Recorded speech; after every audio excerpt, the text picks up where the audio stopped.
સ્થાનિક સ્વરાજ્યની આખા ગુજરાતની જે ચૂંટણી છે એમાં કદાચ સૌથી રોચક અને રોચક કરતા થ્રિલર, જેમ હિન્દી ફિલ્મમાં હોરર જે છે ને, ભયાવહ ફિલ્મ હોય એને હોરર કે, તો થ્રિલર એટલે ધ્રુજાવી દેનારી એવી કોઈ ચૂંટણી થવાની હોય તો એ કુતિયાણાની ચૂંટણી થવાની છે.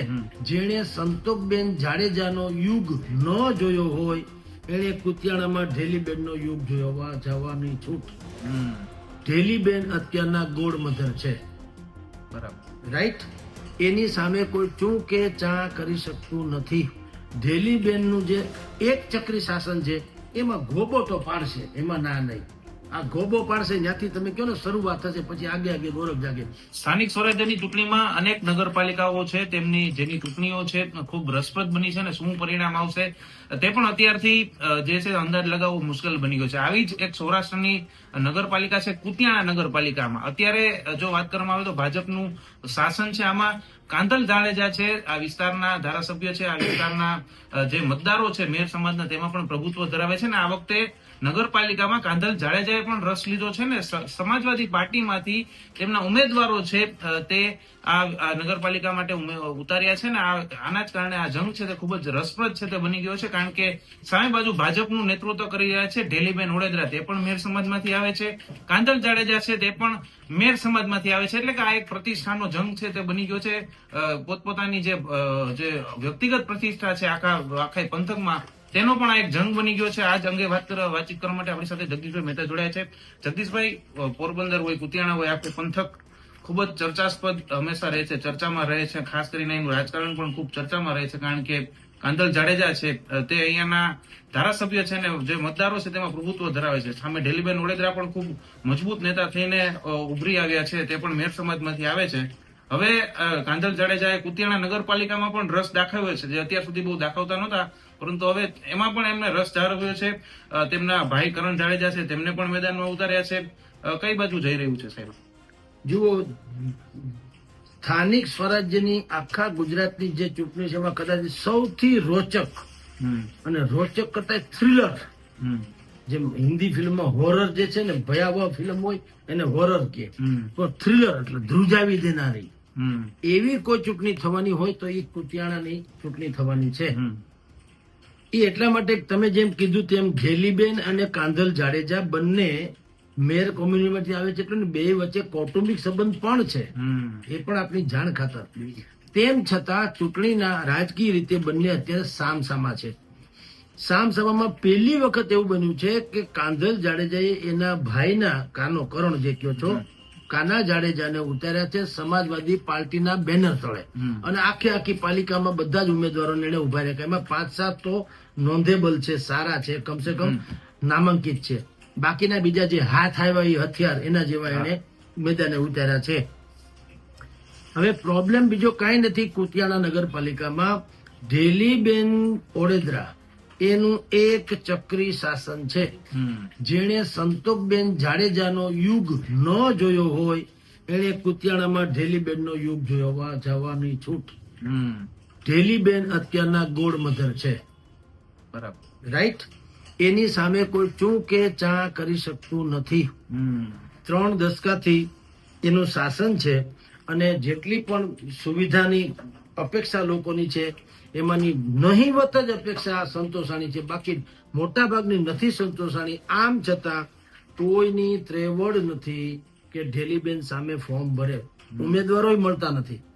કલ્પના કરો ધાક કેવી હશે કે સામે પક્ષે ઉમેદવારો મળતા નથી, કોઈ હિંમત જ નથી કરતા.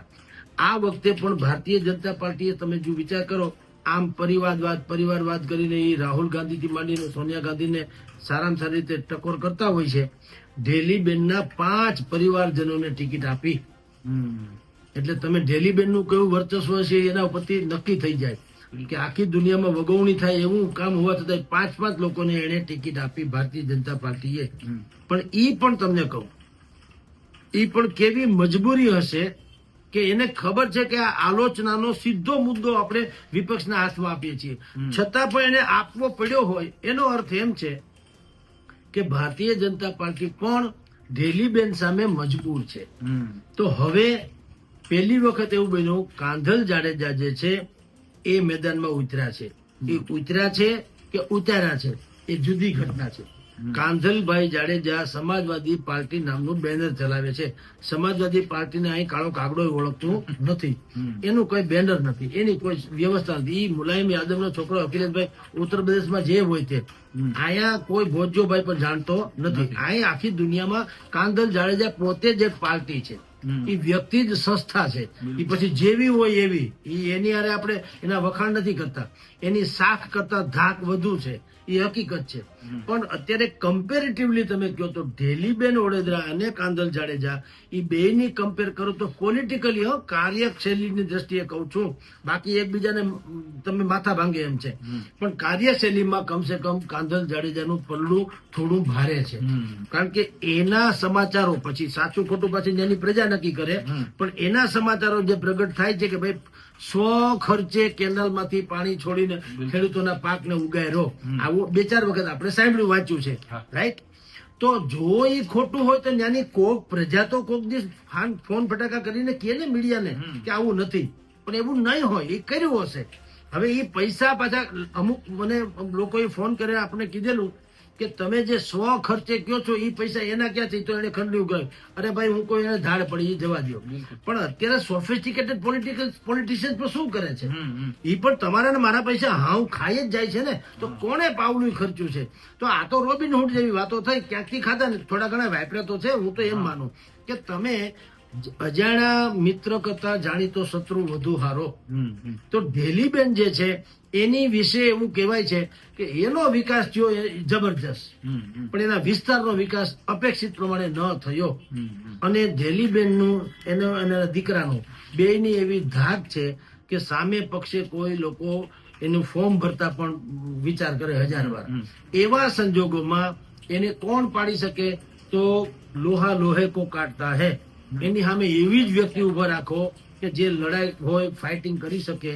અને એટલે જ કાંધલ જાડેજા છે એ ઉભા રહ્યા અથવા એને ઉભા રાખવામાં આવ્યા. અને એ જે તમે જેમ જેતપુરમાં આપણે કહીએ છીએ કે ભાઈ સુરેશભાઈ સખરલિયાની ટિકિટ કોણે કાપી? પ્રશાંત કોરાટે કે જયેશ રાદડીએ માથે ફેરીને કપાવી? એમ અહીંયા સમાજવાદીના બેનર તળે કાંધલ જાડેજા ઉતર્યા કે ભાજપે ઉતાર્યા? પ્રશ્ન એ પણ છે. ઢેલીબેનનો કાંટો કાઢવો હોય તો સીધી રીતે ભાજપ પણ કાઢીએ કેમ નહોતો, તો લોહા લોહે કો કાટતા હે. બરાબર? આપણે ઘણી વખત ગામડામાં કહીએ છીએ ને, સાપ નીકળે, મોટો સર્પ નીકળ્યો હોય ત્યારે ઘણા લોકો એવો કટાક્ષમાં કહે છે. ગામમાં કોઈ માથાભારે માણસ હોય એટલે લોકો એનું નામ લઈને કહે કે ભાઈ ફલાણા ભાઈને બોલાવો, સાપ નીકળ્યો છે. તો બીજા એમ કે ભાઈ એને સાપને શું લેવા દે, ઈ ક્યાં આમ કે કઈ થાય છે એમ. તો ઓલા કે ના બોલાવે ને, જીતીને એક હાપ મરે તો આપણને તો ફાયદો છે ને, સાપ મરે તો ફાયદો ને ભાઈ મરે તો ફાયદો.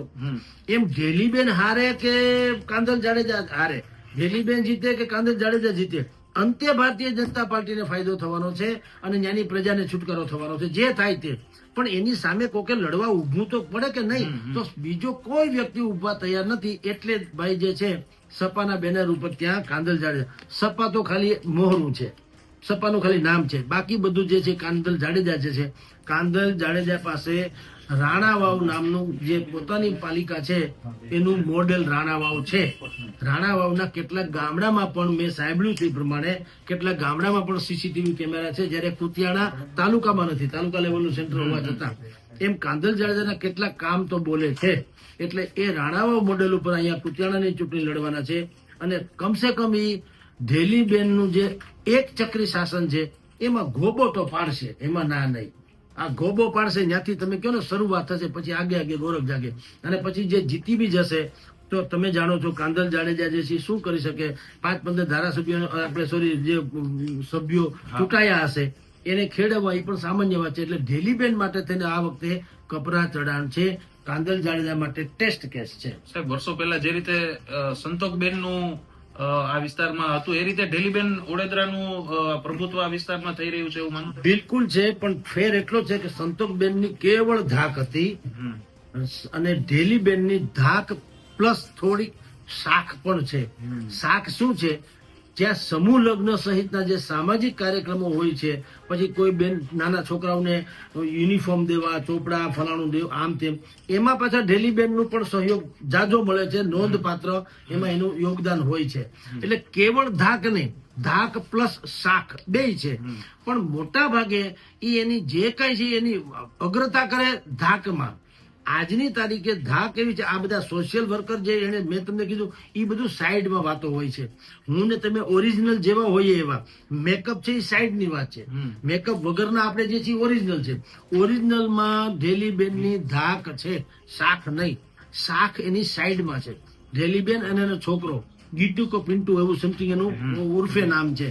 એની ભયંકર જ્યાં જો હુકમી ચાલે છે એવું સાંભળ્યું છે. પછી સાચું ખોટું તો આપણે ત્યાં રૂબરૂ જવું જ પડશે ને અમારી ગણતરી પણ છે એક વખત આટો મારવાની પંથકમાં. પણ એવી એની બંનેની ધાક એવી છે કે એની સામે કોઈ ફોર્મ જ નથી ભરતું. આજ સુધી આ 30 વર્ષની કે જે 3 દશકાની એની એક ચક્રી શાસન એનું કારણ શું છે? સામે કોઈ ફોર્મ ભરનારો તો હોવો જોઈએ, અને બિલકુલ કોક ભરે જ હમ ખાવા પૂરતા. તો એ ભરે એવો માણસ હોય કે એ ફોર્મ ભરવા પૂરતું એને ફોર્મ કેમ ભરવું એ ખબર ન હોય, તો જીતવાનો તો પ્રશ્ન જ નથી. એટલે વર્ષો સુધી આવું ચાલ્યું, પણ પહેલી વખત એવું બન્યું છે કે એને માથા ના મળ્યા એમ તો ચાલે કે ભાઈ કાંદલ જાડેજા આવ્યા તે મેદાનમાં. કાંદલ જાડેજાને પણ કઈ બીજું નડે એમ કોઈ ધમકાવ્યું એમ તો છે નહીં, આપણે જાણીએ છીએ. એટલે લોહા લોહે કો કાટતા હે એમ કરીને કાંદલ જાડેજા મેદાનમાં આવ્યું છે. એને બધા ઉમેદવારો ઉતારે, ખાસ કરીને પોતાના નાના ભાઈ કરણને પણ મેદાનમાં ઉતાર્યો, જેથી કરીને બીજા લોકો ગભરાય નહીં. કાંદલ જાડેજાની હાજરી હોય ન હોય, ઇધર ઉધર હોય તો પણ કાનો છે એ કાંદલ જ છે માન લેવાનું. એમ કરીને પહેલી વખત ટફ ફાઇટ થવાની. એટલે કે સમગ્ર આખા હું તમને કહું આખી ગુજરાતમાં જેટલી પાલિકાની ચૂંટણી થવાની છે, સૌથી રસપ્રદ, સૌથી થ્રિલર અને સૌથી રોમાંચક એવી જે છે ચૂંટણી એ કુતિયાણાની આને કારણે થવાની છે. સાહેબ તમે કીધું કે 4 થી 5 તો ઢેલીબેનના જ પરિવાર 24 છે, હવે એમાં 4 થી 5 તો ઢેલીબેનના જ પરિવારને ટિકિટ આપવી પડી. એટલે ભાજપને હંમેશા એવી એની એક નીતિ રહી છે કે એક વ્યક્તિ છે, એક કોઈ નેતા છે એમની પાર્ટીનો, એ એક લેવલથી જો વધારે ઊંચો થવા માંડે, એક લેવલથી વધારે લોકપ્રિય થવા માંડે, તો એ ભાજપને નથી ગમતું ને એ ક્યાંક ને ક્યાંક એને કદ પ્રમાણે વેતરવાના પ્રયાસો કરે છે. જો ભાજપની પર કોઈ નીતિ નથી સાહેબ, નીતિની તો વાત જ જવા દો. નીતિ એક શબ્દ બહુ પવિત્ર છે. આને તો જો જીતે વોહી સિકંદર, જે પાણીએ ચોખા ચડે એ પાણીએ ચડાવવું એ ભાજપની નીતિ. તો શું જોઈએ? નીતિ હોત તો દેશમાં એટલે કે ગુજરાતમાં અને પ્રદેશમાં આપણે અહીંયા સારા માણસોની ક્યાં કમી છે તમે સમજો. આખા કુતિયાણા પંથકમાં ઢેલીબેન વડોદરાના પરિવાર સિવાય કોઈ સારું નથી. તો બીજા બધા લોકો હું તો બધા માફિયા છે એવું ન હોય. પણ ભાજપને પણ એવું છે. મેં કીધું નીતિની વાત જ જવા દો. નીતિ બીતી કુછ નહીં. રાજનીતિમાં એક જ નીતિ હોય છે, જીતવાનું. બાય હુક એન્ડ કુક. તમે જીતવા જોઈએ, ધેટ્સ ઓલ. અને એ જ ભાજપની નીતિ રહી છે. એટલે એ લોકોએ અત્યારે શરણાગતિ કે ભાઈ આને અત્યારે બોલ્યા થાય એમ નથી, તો ભલે ટિકિટ દેવી પડે તો દઈ દો. પણ હવે જે ખેલાય છે ને એ ખરી રાજનીતિ હવે ખેલાય છે. સાહેબ આમાં જો કાંદલ જાડેજા છે ટફ ફાઇટ આપે અને ઘણા બધા સભ્યો પણ એને આવી જાય, તો પછી આવનારી વિધાનસભાની ચૂંટણી છે એમાં ઢેલીબેન વડોદરા પણ કાંદલ જાડેજાને નુકસાન કરવાની પ્રયાસ કરે તેવી કેટલી શક્યતા? ના, પ્રયાસ કરે તો જો નગરપાલિકા હાચવી ન કરી ધારાસભામાં શું કરી દે તમે સમજો. એટલે પ્રયાસ તો અમસ્તા રાઇવલ હોય તો પ્રયાસ તો કરતા રહેવાના, પણ માપ આ વખતે નીકળવાનું કે બે માંથી ખરેખર કોણ જેને કહેવાય. કારણ કે કાંદલ જાડેજા અત્યારે જીતે જ છે, આપણે ધારાસભ્ય તરીકે તો આપણે જાણીએ છીએ એ તો જીતે છે. જો ઢેલીબેન કાંદલ જાડેજાને નુકસાન કરાવી શકતા હોત તો એ કાંદલ જાડેજા ધારાસભ્ય ન હોત. એટલે એ નુકસાન પણ સંભવ નથી. ભવિષ્યની ક્યાં વાત કરો? અત્યારે જ કાંદલ જાડેજાએ જે પડકાર ફેંક્યો છે એ ઢેલીબેન માટે થઈને તો આ અસ્મિતાનો પ્રશ્ન થઈ ગયો છે. એટલે જો આ વખતે ઢેલીબેન એની તમામ તાકાત લડાવીને પણ જો એ કઈ કાઠું નહીં કાઢે તો ઢેલીબેનની રાજનીતિ ઉપર બહુ મોટો પ્રશ્ન થઈ જશે. અને આખા પંથકમાં જેમ અહીંયા જસદણ ને આપણે જામકંડોળાથી માંડીને જેતપુર સુધીમાં જયેશ રાદડિયાનું વર્ચસ્વ છે, એવી રીતે તમારે નવસારીમાં જેમ CR પાટીલનું વર્ચસ્વ વર્ષો સુધી રહ્યા છે, એવી રીતે તમારે આ પંથકમાં પોરબંદર અને કુતિયાણા રાણાવા પંથકમાં હવે પછી અનબીટન એટલે કાંદલ જાડેજા જે છે અનબીટન, એના જેવો કોઈ નેતા નહીં એવું તમારે ભારતીય જનતા પાર્ટીએ પણ અથવા તો કોઈ પણ રાજકીય પાર્ટીએ સ્વીકારવું પડશે. ખૂબ ખૂબ આભાર સર. તો કુતિયાણા નગરપાલિકાની ચૂંટણી છે તે જગદીશભાઈએ જેમ જણાવ્યું તેમ આખા ગુજરાતના જે સ્થાનિક સ્વરાજની ચૂંટણી છે તેમાં સૌથી થ્રિલર બની રહેવાની છે, કારણ કે બંને બાહુબલી નેતાઓ કહી શકાય તેવા સામસામે ટકરાયા છે ને જે સમાજનું પ્રભુત્વ છે મેર સમાજનું આ વિસ્તારમાં એ જ સમાજમાંથી આ બંને છે નેતાઓ આવે છે ને એટલે જ આ બંને નેતાઓ માટે આજે કુતિયાણા નગરપાલિકાની ચૂંટણી છે તે પ્રતિષ્ઠાનો પોતાના વ્યક્તિગત એક કહી શકાય અસ્તિત્વ છે તેનો પણ સવાલ છે તે બની ગયો છે ને હવે આવનારા સમયમાં આવનારા દિવસોમાં જયારે પરિણામ આવે ત્યારે જોવાનું મહત્વનું રહેશે કે કાંધલ જાડેજા અથવા ઢેલીબેન ઓડેદરા કોણ મોટો નેતા બનીને ઉભરી આવે છે. રોનક મજીઠિયા, ગુજરાત તક, રાજકોટ.